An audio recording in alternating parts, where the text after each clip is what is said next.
Hey, what's up YouTube? Skybadger here, and I'm back with a brief discussion around the doctrines that have been added to the game. Now, these have been added in the 1.5 version of the game, and we'll be able to see these and start playing with them in the latest round that has been released. So I'm going to try to keep this video as short as possible so I don't bore you guys. So I'll keep things pretty general. We've got 4 doctrines. We've got the Access, the Allies, we've got the Quantity Doctrine, and we've got the Pan-Asian Doctrine. Now, these all have different abilities and different bonuses and strengths. Some are better than others, some are useless at certain parts in the game, and some are really good. I'm going to be honest off the start, I really favor the Pan-Asian Doctrine. Now, the reason for this is it plays to my strengths. I like to move fast, I like to know what's happening around me, and I very rarely engage in direct combat, so I negate that minus 10% that we can see here. The Quantity Doctrine and the Power Doctrine are complete opposites to each other. We have Quantity with a production cost of minus 15 and upkeep of minus 20. Now, this is countered by the minus 10% damage. So what you'll see here is Quantity players can spam out troops in large numbers. They're less effective in general, but you can have large numbers of them. Power, on the other hand, the Access, their troops cost a lot more to make, however they deal a lot more damage and have a lot more hit points. So they're pretty much counters to each other. Then we've kind of got the Allies in the middle with a minus 30% to the production time and a minus 30% to the research time and research costs. So although Power and Quantity cancel out, optimization is this weird situation where you can make troops fast, but they still cost the same, and you can research fast at a reduced cost. However, what many people are forgetting to consider is the amount of resources that are available at different periods throughout the game. Early on in the game, you're going to have this awesome production time. You're going to be able to spam troops out pretty quick. However, what are the chances that you actually have the resources to keep that up? I know playing some regular version 1 games, not 1.5, I haven't had a chance to jump in and try them yet, is that early on I run into resource problems when it comes to producing troops. You can't just keep spamming troops. Same with research. You run into issues with rear. And I suspect that although the Allies have this minus 30% to their production time and research time, is regardless of what they cost to research or make something, they won't have the resources after the first couple waves. So I don't see the optimization as all that useful until the late game. I see Power and Quantity being useful at different parts of the game. Power will be very useful early on in helping you dominate the battlefield, especially defensive battles, and Quantity will be good in that medium stage of the game. However, if you rely on Quantity, you're going to soon get outperformed if you take it to late game. Generally by late game, everyone has built up economies, and it doesn't matter if you have a minus 15% production cost or minus 20% upkeep cost. There's going to be other economies in the game that can compete with you. So I see the Access as good throughout the game, nice and steady. I see Allies as good late game. I see the Quantity Doctrine as good in the middle section of the game, not great at the start, not great in the end game. But I see Pan-Asian as a option that is very effective early game and very effective throughout the rest of the game. Obviously, as the game goes on, they're going to become less and less effective. However, they have some really good bonuses. So early game, Pan-Asian is the best. If we have a look at the Pan-Asian Doctrine, we can come down here and we can see that their infantry has some awesome bonuses. Their armored car has awesome bonuses. Light tanks have bonuses. Their artillery has bonuses.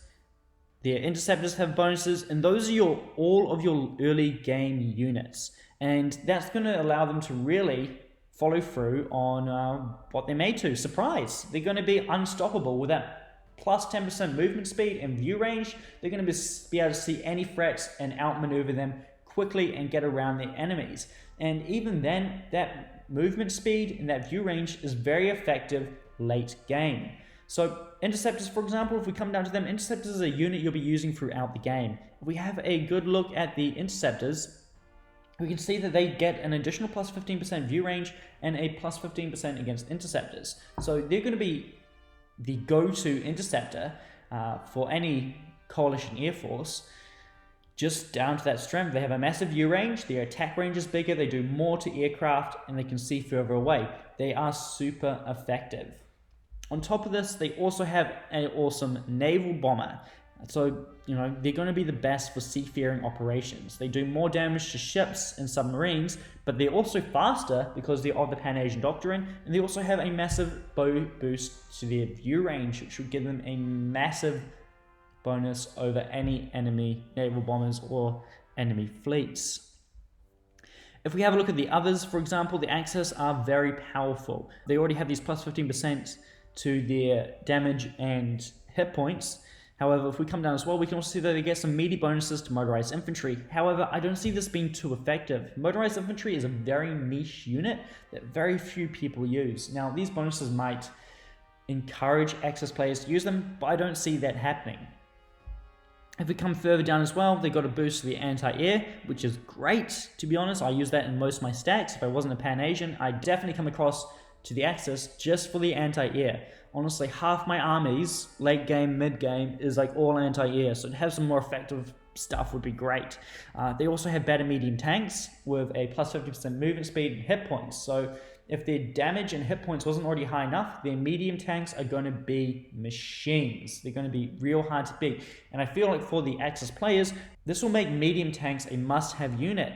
They will have a lot more hit points. They'll be more similar to heavy tanks with a greater movement speed and slightly less firepower. However, they will be so fast, you'll struggle to chase them. If we come further down as well, we can see they also get a bonus to the attack bomber, and this will help make it a more specialized unit, okay?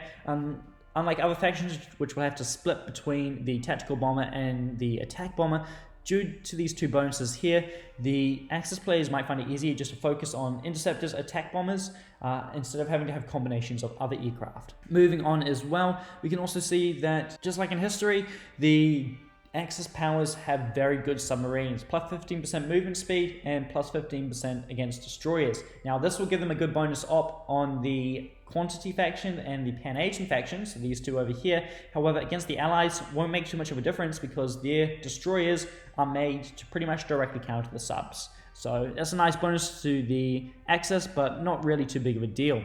They don't really have many other bonuses except for their rockets. The days of availabilities are not really too big of a deal.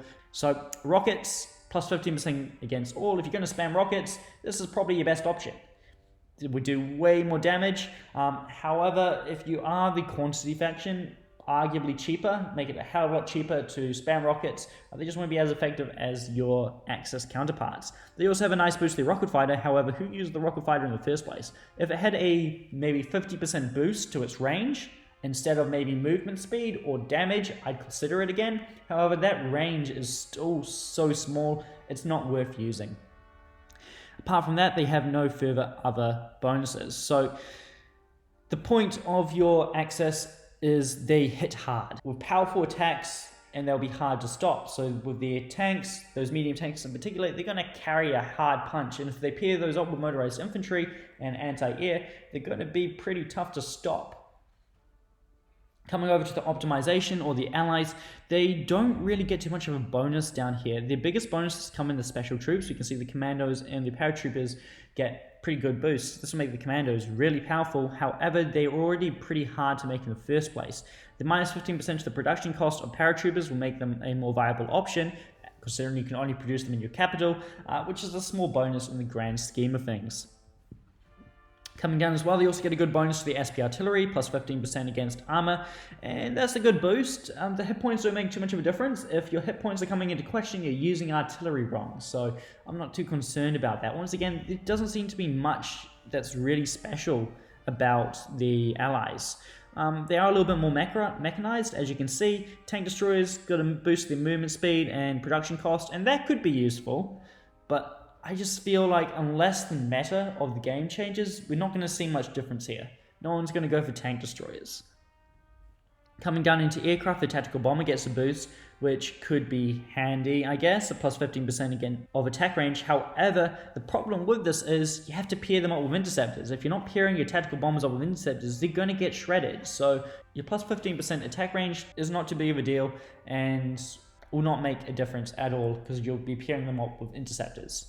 Coming down as well, the strategic bombers gets a massive boost to their range. Now, they also get a plus 15% to their hit points. Now, this will be because you'll be sending them a lot further away from cover of interceptors. So you can send them really deep into enemy territory, and they'll need that plus 10% to their hit points to just make it out alive. They also have a good boost to their destroyers, and this will make them more effective against subs. Destroyers are a real niche unit. They're only good against subs. They can be used against convoys. However, if they're escorted, that's a no-go. So it's a little rough. Coming further down, we can also see they have less days availability on the aircraft carrier, but that's not that great.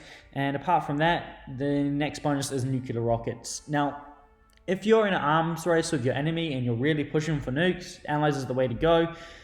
And considering they got a lot cheaper production research cost as well, they'll be able to get these a lot quicker than any other player on the map. And this is something that might be the only strength, as far as I'm concerned, of the game, is getting to these secret and high tier weapons really quick.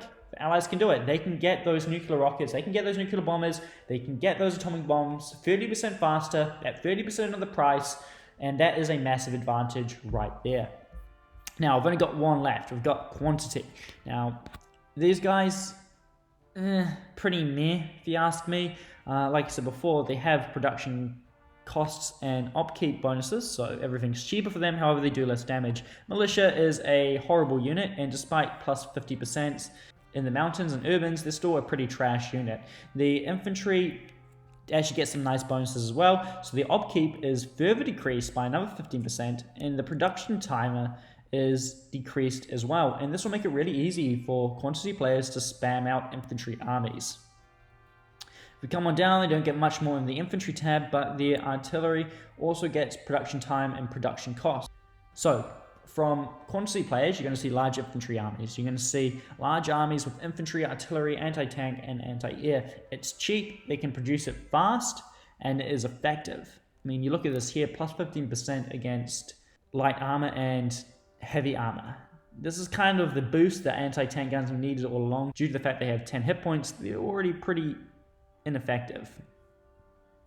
At the same time too, coming down, they don't get much of a boost in the rest of the ordnance area, and the tanks, they don't get much of a boost until you come down to the heavy tank, which is now a behemoth and a beast. However, they're expensive, and they're slow, and they're not that great. So you have a plus 15% against armor, and you have more hit points, and this will make them a great opposition to German medium tanks. However, you're probably better off going with a tank destroyer at that point. Coming to the aircraft, they don't really get any real bonuses here.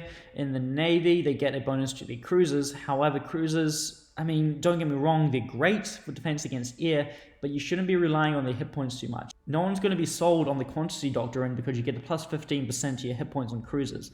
That's a nice bonus to have, and will make up for the fact they have a minus 10% to their damage, so it'll make them a little bit better in brawls, but I just don't see that as being overly effective. The last real place they get a bonus is the SP rocket artillery.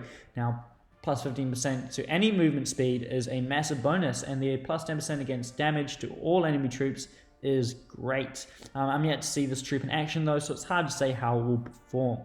Now, that's pretty much it for all the doctrines. So like I said earlier, you got your Pan-Asian or Surprise Doctrine early game, great early game, effective mid, and still good in the late game. You got your Quantity, which, as far as I'm concerned, you might be able to spam a few troops out early, but they're not really that great. You have your minus 10% damage, and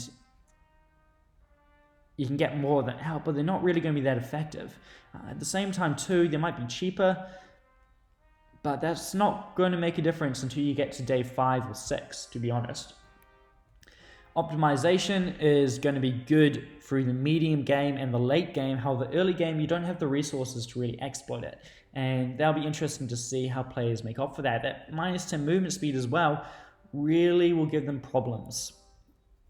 Now, the Axis with their power, if they play it right, that could be effective throughout the game because its hit points and damage apply effectively over all units. So they're a good counter to the Quantity Doctrine. However, by themselves, especially against Optimization or Pan-Asian, I don't see them as any major bonuses. So basically, from my observation, is Pan-Asia is the way to go. These don't seem to be counteracted by another doctrine or by its negative effect. However, with the quantity, you got more troops, but they do less damage. You have more and advanced troops, but they're slower, and you can't really use that early game. And then you have the power or the Axis doctrine, which deals more damage, and your troops are more effective, but they cost more. They seem to counteract each other. However, the Pan-Asian doesn't do this. So that's kind of my reason for siding with them. Now, you're free to make your own choice. So let me know what you think about the different doctrines in the comments below.